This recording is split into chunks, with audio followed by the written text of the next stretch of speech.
You mentioned role models. What do you think is the importance of mentorship to the legal profession? Mentorship is almost an accident in the business we're in. To suggest that I was a mentor to people means I hired people and we talked about it. For instance, when I hired assistant state's attorneys, I told them, what you have to do if you're going to send somebody to jail is have a reason, a good reason. The two most powerful weapons we give government are the power to go to war and the power to indict. Because to indict is to cripple. Don't use it lightly. I think prosecutors should be known not just for the people they prosecute, but the people they didn't prosecute. There has to be a reason to send somebody to jail, and a very good reason. And so that's a mentoring process, but it's just direction. And if they watch you while you're trying lawsuits and see how you do it, that's a mentoring process too. When I was the United States Attorney, my first assistant was Jim Thompson. I picked him very specifically to replace me as U.S. Attorney. And he said I was a mentor, but that's not quite true. First assistant attorney general, he had my state prosecutor and so on. I admired the way he practiced. I admired what he thought about it. But if he means I eliminated politics from that office, he's right, I did. And he did too. And everyone since then has done it. So you've been practicing, you've been a lawyer since Right. 1951. Right. You've seen a lot of changes affect the profession. Amen. As you sit here today, what gives you the most hope about the future of the legal profession?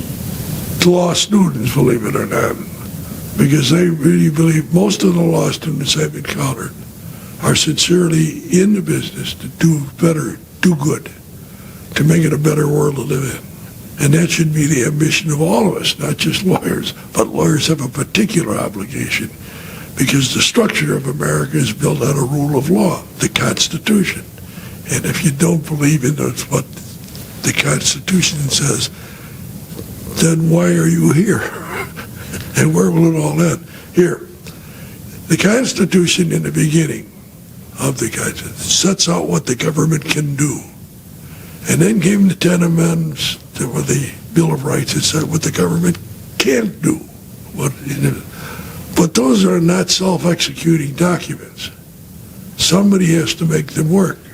So they have selected courts and the law to make sure they work.